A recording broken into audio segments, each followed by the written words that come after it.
Hello, my name's Camille. I would just want to give a shout out to City of Encinitas because they are so wonderful to work for. I love them, and Ashley is the best. But you can see up here, many paths to getting to zero. I hope I'm not dating myself too much with the slide of Schoolhouse Rock. You guys remember that? Zero is my hero. Zero is our hero. And it's too bad they don't play that anymore because I feel like zero could be a lot of people's hero right now. Zero waste, zero emissions. Okay, I'm with BCK Programs. We are an environmental education company. See? Okay, so I had to throw in a couple of memes that are popular today to counteract my gray hair and the Schoolhouse Rock picture. But that is a really good example of what my company does. We work with schools and school districts to push them along that sustainability pathway. In this case, we pushed the Encinitas Union School District to ditch the plastic sporks and take on birch sporks that are compostable.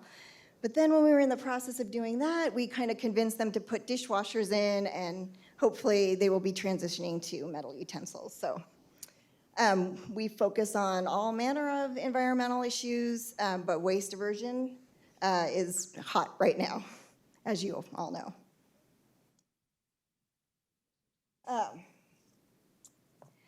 This is a slide from the Encinitas Union School District. In 2014, my company was invited, it wasn't called BCK Programs at the time, was invited to come and talk to this very symposium about waste diversion in the Encinitas Union School District. We were really excited because we just rolled out this cart that was rolled out to all 9 of the schools in the district to collect and sort waste. And it hasn't really changed much. This is a updated version of it, but we were separating out the recyclables and the cartons and the compost. This was before SB 1383, so nobody was forcing us to do anything with our compost, but we went ahead and made sure that every school site had compost worm bins and like just very robust composting areas so that we could do something with at least some of the food waste. It was a great program. It worked phenomenally. We reduced their waste at the time by 80%. Got a lot of recognition and recognized nationally as being one of the first green school districts in the country. So that was really good, very successful. But after 10 years, this is what their waste snapshot looks like. And as you can tell, if we do everything right, there's 2.4% of landfill waste that actually is generated. I say that if we do everything right.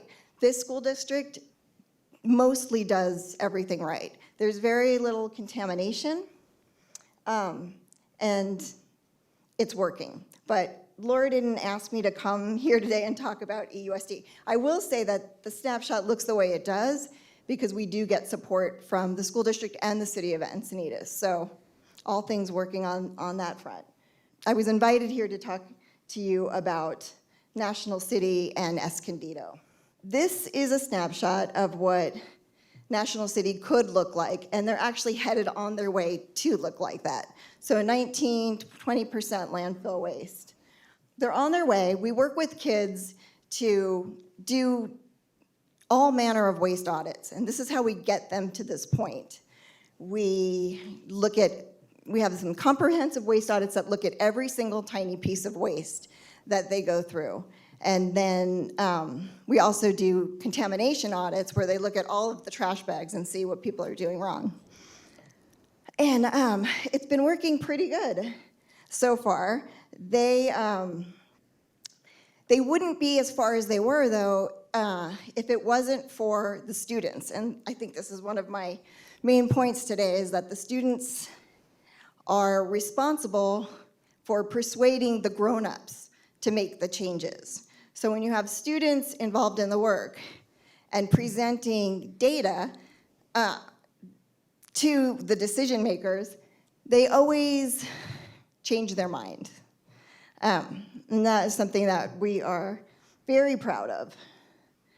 I'm going to show you a small little movie that kind of captures the waste diversion that's happening in National City And I think it will kind of speak volumes about how the kids are actually responsible for the change.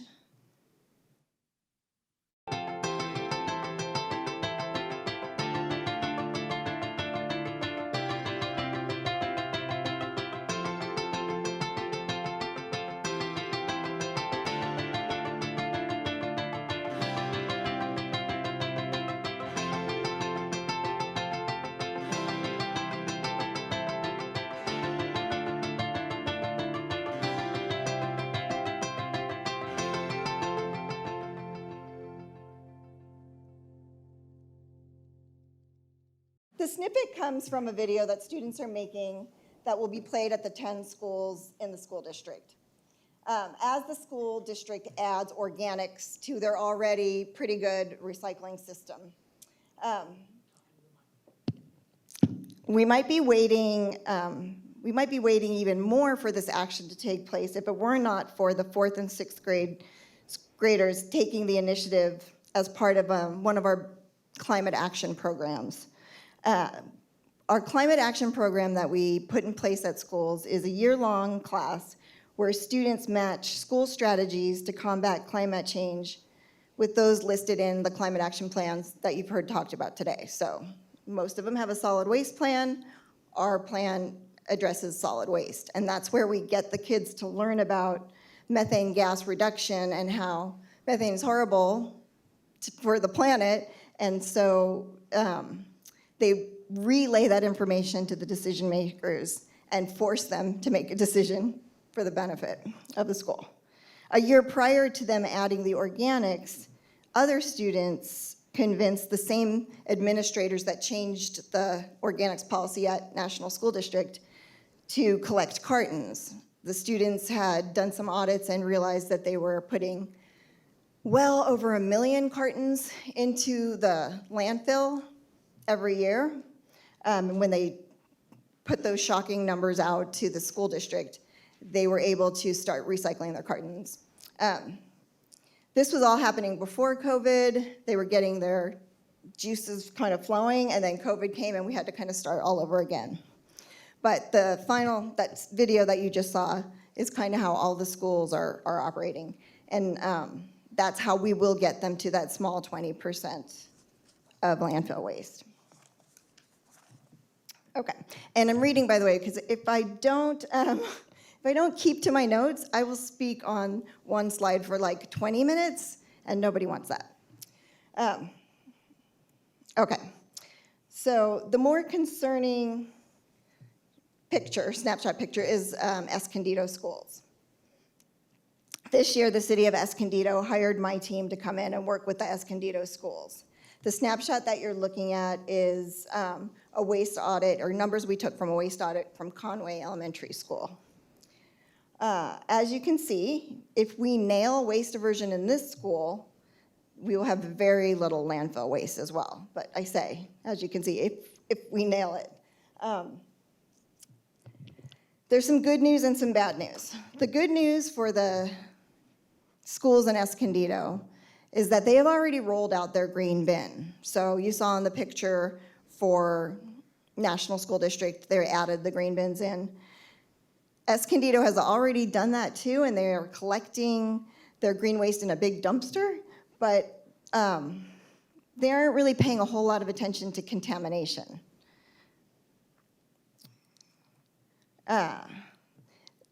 Here's a case in point for you. This is Conway Elementary School before we came in and did our waste diversion program. As you can see, there's a green bin, I don't know if you can see it, there's a green bin and a blue bin. Obviously, they're emptying their milk out so they can collect the recycling. That's great, but there's something missing, as Gene Wilder is telling us. They're missing a trash bin. So if you're looking in those containers, all of the trash is getting combined in that one blue bin. Students maybe are even thinking they're recycling, but really everything is all going together in the one container. So what we had to do is go through their trash, find out what the makeup was. We had to do some contamination audits with the kids. You can see there's a small picture of the waste audit we did with the kids in Conway. after we got them to sort through it all, we had the kids understand that they needed to add a gray bin to the system, right? So that they can collect the trash and keep everything separated. Mostly their recycling is milk cartons, so it's pretty easy to keep a clean stream of milk cartons for them. This is Mission Middle School. The middle schools are a whole different animal. We can get the elementary schools to present the information and change the mind, and in fact, the students at Conway are presenting next week to their decision makers, and they're going to ask them to make the change of the 3-bin system to the whole elementary schools in their school district. At Mission Middle School, the problem is they have 2 gray bins and 1 green bin. And the green bin is supposed to be collecting the organics waste. But if you can look in there, all the bins are collecting the same exact thing. So yeah, this is not fine. So for them, we're working with 2 ASB classes to try to change the whole system of the middle school. The way that we're gonna do that is super basic. Signage and getting the folks on board with understanding that there's a reason why we're separating things and getting them to care about it. So that's the very first step with the middle schools there. There are just a couple issues on the horizon with schools that I want to point out.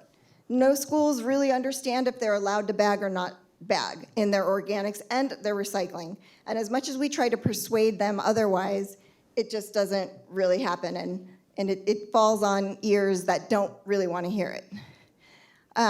Food recovery at temp is really a tricky thing. So while we can do share bins, which are great and work, we need to be recovering the food that the kitchen is making hot. All of that right now is going totally into the green bin, if they have one. So either the landfill or it's going into organics. It's obviously better served if it goes to hungry people. Also, when it rains, it pours. So when we have rainy day schedules at school, there is no plan to really set up a food diversion system at any of the schools. And then finally, share tables work and they're great, but there's a stigma now attached to them in a post-COVID world. So we are trying to direct people to the county Office of Ed and the health department, San Diego Health Department, so to show them that there are resources available to safely do share tables. But right now there are some schools that are, like if I had a dime for everybody who said COVID canceled share tables, I would buy that battery backup system for my solar unit. I did it. Thank you.